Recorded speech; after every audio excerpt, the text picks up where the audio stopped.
Hello विद्यार्थियों, नमस्कार। मैं सचिन कुमार तिवारी आप सभी विद्यार्थीगणों का अपने यूट्यूब चैनल BHD सॉल्यूशन में एक बार फिर से स्वागत करते हैं।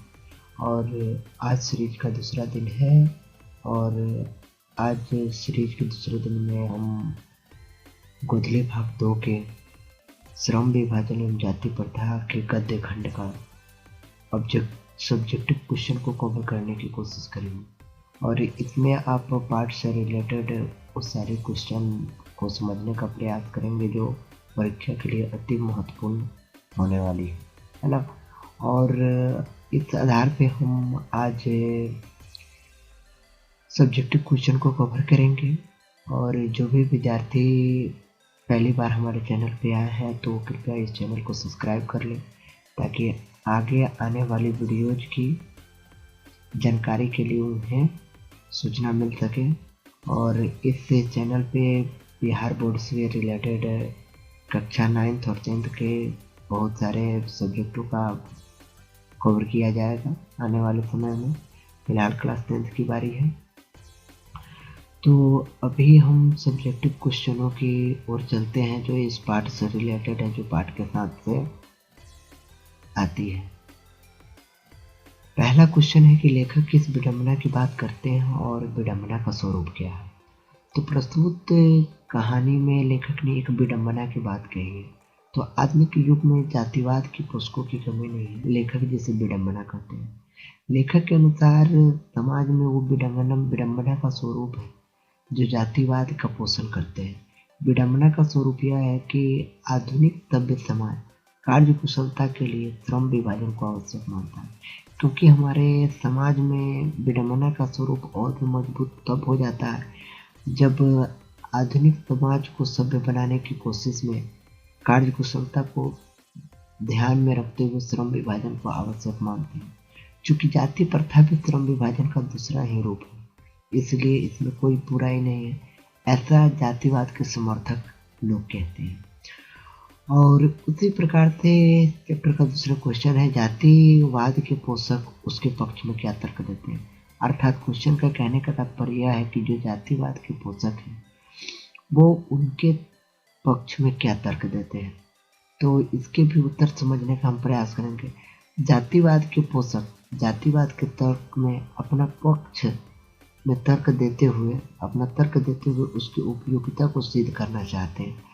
अर्थात कहने का मतलब यह है कि जातिवाद के पोषक जातिवाद के पक्ष में जो भी वो तर्क देते हैं, उपदेश देते हैं, तो उनके माध्यम से वे उसकी उपयोगिता को सिद्ध करना चाहते हैं।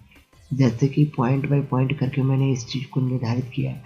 आधुनिक सभ्य समाज में कार्य कुशलता के लिए श्रम विभाजन को आवश्यक मानता है, क्योंकि श्रम विभाजन जाति प्रथा का ही दूसरा रूप है, इसलिए इसमें श्रम विभाजन में यानी कोई बुराई नहीं।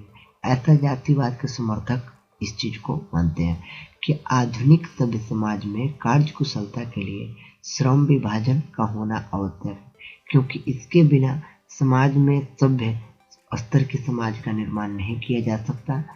और यह इस प्रकार से श्रम विभाजन भी जाति प्रथा का दूसरा रूप है और इसमें कोई बुराई नहीं। दूसरा कहता है इसमें पॉइंट कि माता पिता के सामाजिक स्तर के अनुसार यानी गर्भधारण के समय से मनुष्य का पेशा निर्धारित कर दिया जाता है।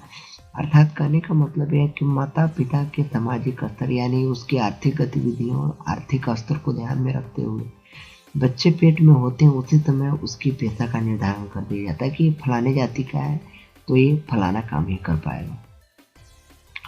और दूसरा क्वेश्चन है, तीसरा पॉइंट को दिया है कि हिंदू धर्म पेशा परिवर्तन की अनुमति नहीं देता, यानी हमारे हिंदू समाज में का जो धर्म है वो कहता है कि पेशा परिवर्तन की अनुमति इसमें नहीं है।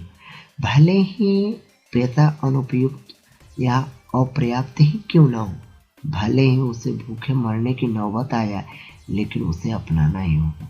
अर्थात कहने का मतलब है कि हिंदू धर्म में अब जिस जाति में जन्म लिए हैं आपको उसी जाति से रिलेटेड कोई पेशा को चुनना होगा, अन्यथा वो पेशा आपके लिए उपयुक्त हो या ना हो उससे फर्क नहीं पड़ता है। भले ही आपको भूखे मरने का नौबत आ जाए, लेकिन आपको वही पेशा पर आधारित कार्य को करना होगा, ऐसा जातिवाद के समर्थक के आधार पर कहा जाता है। 4 नंबर में है परंपरागत पेशे में व्यक्ति दक्ष हो जाता है, वो अपने कार्य को सफलतापूर्वक संपन्न करता है।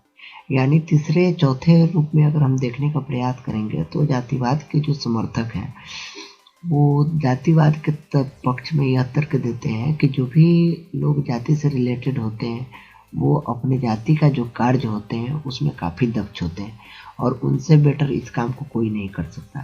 क्वेश्चन नंबर 3 दे रहा है कि जातिवाद के पक्ष में दिए गए तर्क पर लेखक की प्रमुख आपत्तियां क्या है। यानी जातिवाद के लिए लेखक ने जो प्रमुख आपत्तियां प्रदर्शित की हैं वो कौन कौन सी है। तो लेखक कहना है कि जातिवाद के पक्ष में दिए गए तर्कों पर लेखक ने कई आपत्तियां उठाई हैं जो काफ़ी चिंतनीय है। अर्थात लेखक ने जातिवाद के पक्ष में जो भी तर्क दिया है वो काफ़ी चिंतनीय है। जैसे पॉइंट 1 में हो गया, लेखक की दृष्टि में जातिवाद एक गंभीर प्रथा से युक्त है, दोषों से युक्त है, क्योंकि जाति प्रथा जो है गंभीर दोष से युक्त है। अर्थात उसमें बहुत सारी बुराइयां हैं जो स्पष्ट रूप से पिछले क्वेश्चन में आपको पता चला ही होगा। अगला पॉइंट है कि जाति प्रथा का श्रम विभाजन मनुष्य की स्वेच्छा पर निर्भर नहीं होता। यानी जाति प्रथा के अनुरूप अगर श्रम विभाजन की बात करते हैं तो मनुष्य की इच्छा पर निर्भर नहीं होती है, क्योंकि मनुष्य उसके लिए कुछ भी नहीं कर सकता। जो जाति के आधार पर पेशा उसका निर्धारित है वो उसी के लिए मजबूर है करने को। अगला पॉइंट है मनुष्य की व्यक्तिगत भावना या व्यक्तिगत रुचि में उसका कोई स्थान या महत्व नहीं होता। अगर मनुष्य किसी व्यक्तिगत कार्य को अपनी भावनाओं और व्यक्तिगत रुचि से जोड़ करके देखे तो उसके लिए कोई वहाँ पे महत्वपूर्ण स्थान नहीं है। अगला पॉइंट है आर्थिक पहलू से भी अत्यधिक हानिकारक प्रथा है जाति प्रथा, क्योंकि यह जाति प्रथा जो है ये लोगों को भूखे मरने को मजबूर कर देती है। इसके कारण आर्थिक पहलू से भी यह काफी हद तक खतरनाक है, हानिकारक है। चौथा क्वेश्चन कह रहा है कि जाति भारतीय समाज में श्रम विभाजन का स्वाभाविक स्वरूप क्यों नहीं कही जा सकती। अब कहानी के आधार पर अगर निबंध की ओर हम ध्यान दें तो यहाँ क्वेश्चन बता रहा है कि जाति जो है भारतीय समाज में श्रम विभाजन का स्वाभाविक रूप क्यों नहीं कहा जा सकता। तो भारतीय समाज में जाति श्रम विभाजन का स्वाभाविक रूप नहीं कहा जा सकता और श्रम विभाजन के नाम पर श्रमिकों का विभाजन होता है। क्योंकि अगर भारतीय समाज में हम जाति प्रथा श्रम विभाजन के स्वाभाविक रूप इसलिए नहीं कहा जा सकता यहाँ पे, क्योंकि श्रम के नाम पर यहाँ श्रमिकों का विभाजन है। श्रम का नाम विभाजन नहीं है, यहाँ श्रमिकों का विभाजन होता है और श्रमिकों के बच्चे को अनिच्छा से अपनी बपौती काम को करना पड़ता है और जो जातिगत विशेषताओं से परिपूर्ण जो व्यवस्था पूर्वक अपनी इच्छाओं से बंधे हुए हैं उन्हें अपने बाप और दादाओं की जो पेशा है उसी को अपनानी पड़ती है, जो आधुनिक समाज के लिए स्वाभाविक रूप नहीं है, क्योंकि ये आजकल आधुनिक समाज के निर्माण के लिए ये आवश्यक नहीं है। 5 नंबर क्वेश्चन कह रहा है कि जाति प्रथा भारत में बेरोजगारी का एक प्रमुख और प्रत्यक्ष कारण कैसे बनी हुई है। अगर जाति प्रथा की ओर हम ध्यान दें तो कैसे हमारे भारत में एक प्रमुख और प्रत्यक्ष कारण बनी हुई, तो थोड़ा इसको ध्यान देकर के समझने का प्रयास करेंगे। जाति प्रथा मनुष्य को जीवन भर के लिए एक ही पेशे में बांध देती है, क्योंकि उससे इंसान उबर नहीं पाता है। भले ही वो पेशा अनुपयुक्त हो, अपर्याप्त होने के कारण वो भूखे ही मर जाए, अर्थात भले ही वो पेशा उसके लायक हो या ना हो, उसकी रुचि उस कार्य में हो या ना हो, उससे फर्क नहीं पड़ता है। आधुनिक युग में तकनीकी में निरंतर विकास एवं अकस्मात परिवर्तन होने के कारण मनुष्य को पेशा बदलने की आवश्यकता पड़ सकती है, क्योंकि हम समाज में ये देखते हैं कि जब भी कभी कोई बड़ी परिवर्तन समाज में आता है, जैसे मान लेते हैं कि आधुनिक तकनीकी का विकास होते जा रहा है प्रतिदिन, है ना, तो यहाँ पे तकनीकी विकास में निरंतर विकास हो रहा है, जिसके चलते अकस्मात परिवर्तन देखने को मिलते हैं, जिसके कारण मनुष्य को अपनी पेशा बदलने की आवश्यकता पड़ सकती है। किंतु भारतीय हिंदू समाज की जाति प्रथा जो है, जो कि विशेषतः भारत के हिंदू धर्म की जो जाति प्रथा है,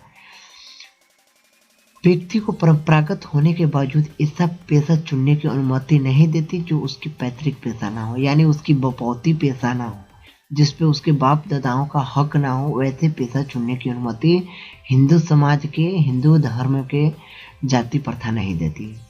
और इस प्रकार पेशा परिवर्तन की अनुमति न देकर जाति प्रथा भारतीय समाज में, अब जब किसी को पेशा परिवर्तन की अनुमति नहीं देगा तो वो जाहिर सी बात है कि उसी नहीं देगा, तो जाति प्रथा भारतीय समाज की बेरोजगारी का एक प्रमुख और प्रत्यक्ष कारण भी बनी हुई है, क्योंकि जिसके कारण भारत में जाति प्रथा का विस्तृत जो स्वाभाविक वर्णन देखने को मिलता है वो स्पष्ट रूप से दिखाई पड़ता है।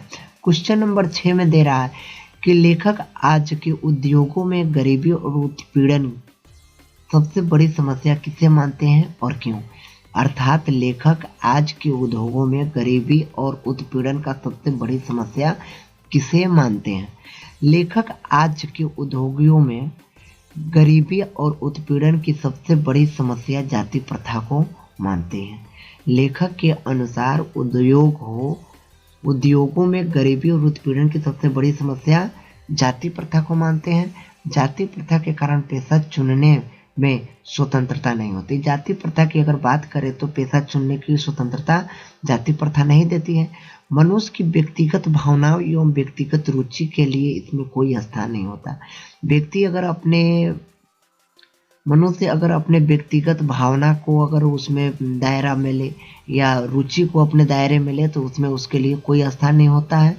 मजबूरी बस जहाँ काम करने वालों का ना दिल लगता है और ना ही दिमाग लगता है, और कोई कुशलता कैसे प्राप्त कर सकता है। जहाँ पे किसी काम को अगर सपोज दैट हम मान लेते हैं कि अगर हम किसी काम को करते हैं और उस काम में ना ही तो हमारी रुचि लगती है, ना ही दिल लगता है, ना ही दिमाग लगता है, तो जाहिर सी बात है कि हमारा मन उस कार्य के प्रति सशक्त नहीं हो पाएगा। अतः यह निर्विवाद रूप से सिद्ध हो जाता है कि आर्थिक पहलू से भी जाति प्रथा एक हानिकारक प्रथा है।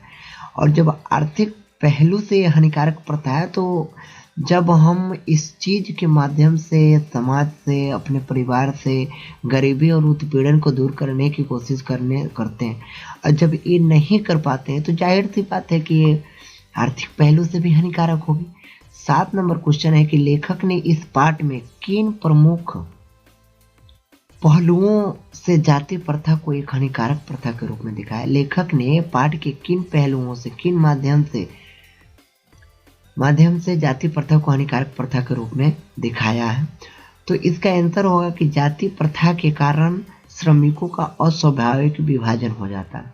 जाति प्रथा के कारण ही हमारे समाज में श्रमिकों का अस्वाभाविक विभाजन हो जाता है और आपस में ऊंच नीच की भावना विद्यमान होती है, क्योंकि आप लोग अगल बगल में जो भी कार्य होता है, जहाँ मकान भी तैयार कराई जाती है, तो वहाँ पे भी बहुत सारे जो ठेकेदार होते हैं, मिस्त्री होते हैं, लेबर होते हैं, वहाँ पे आपको ये चीज़ देखने को मिला होगा कि सभी को कैटेगरी वाइज में बांट दिया जाता है। जाति प्रथा के कारण अनिच्छा से पुश्तैनी पेशा अपनाना पड़ता है। अब मजबूरी हो जाती है कि ऊंचा नीचा करार देती है, और जाति प्रथा के बंधन में होने के कारण हमें न चाहते हुए भी अपने पुश्तैनी पेशा को ही अपनाना पड़ता है, और जिसके कारण मनुष्य की पूरी क्षमता का उपयोग नहीं किया जा सकता, क्योंकि जिस चीज में उसकी रुचि है उसके लिए जाति प्रथा उसको अनुमति देती नहीं है, और जिस चीज में जाति प्रथा उसको अनुमति देती है उसमें उसकी रुचि नहीं है। तो जाहिर सी बात है कि दोनों का तालमेल एक दूसरे से विपरीत है। तो स्पष्टता यह सिद्ध हो जाता है कि जाति प्रथा आर्थिक विकास में सबसे बड़ी बाधा सिद्ध होती है। 8वां प्रश्न में दे रहा है कि सच्चे लोकतंत्र की स्थापना के लिए लेखक ने किन प्रमुख विशेषताओं को आवश्यक माना। अब कहने का मतलब है कि डॉक्टर भीमराव अंबेडकर ने लोकतंत्र की स्थापना के लिए किन विशेषताओं को आवश्यक माना है। तो अब इस पे हम ध्यान देने की कोशिश करेंगे कि इस पाठ के लेखक डॉक्टर भीमराव अंबेडकर है, जिसके बारे में आप पहले ही जान चुके हैं। डॉक्टर भीमराव अंबेडकर ने सच्चे लोकतंत्र की स्थापना के लिए निम्नलिखित विशेषताओं का उल्लेख किया, और वो कौन कौन सी विशेषताएं हैं भीमराव अंबेडकर ने फोकस किए हैं। तो पहला है, सच्चे लोकतंत्र की स्थापना के लिए स्वतंत्रता, समानता और भ्रातृत्व की भावना वृद्धि हो। अर्थात सच्चे लोकतंत्र की स्थापना तभी हो सकता है जब समाज में स्वतंत्रता हो, समानता हो और आपस में भ्रातृत्व की भावना का विकास हो।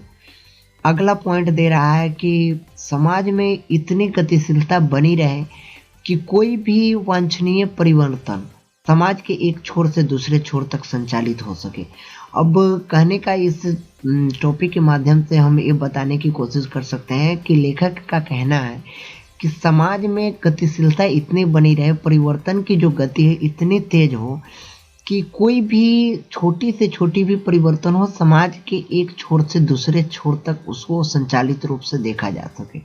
यानी कोई भेदभाव के बिना वो सारी परिवर्तन एक से दूसरे छोर तक दिखाई दे।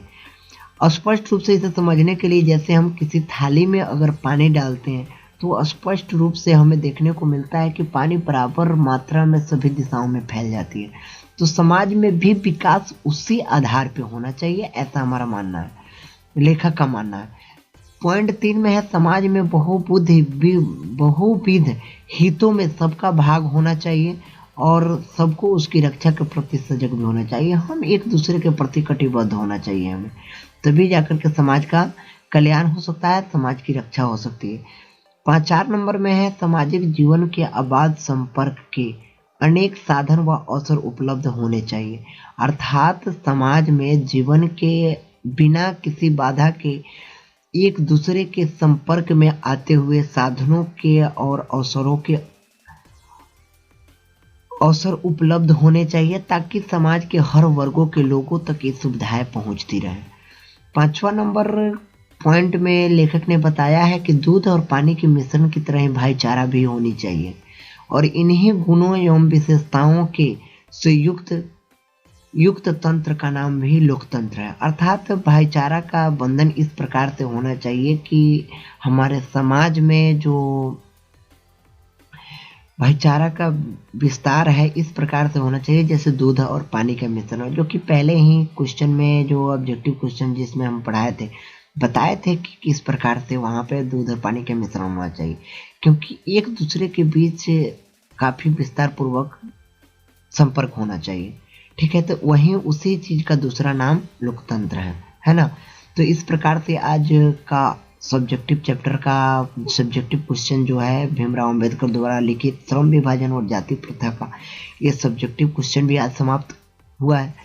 और सभी विद्यार्थी गणों से निवेदन रहेगा मेरा कि आप सभी इस चैनल को सब्सक्राइब कर लें और बेल आइकन को भी दबा दें। और मेरा निवेदन है कि आप सभी अपने दोस्तों और भाइयों के बीच इस वीडियोज को शेयर करें ताकि सभी के पास ये सारी चीज़ें आसानी पूर्वक उपलब्ध हों।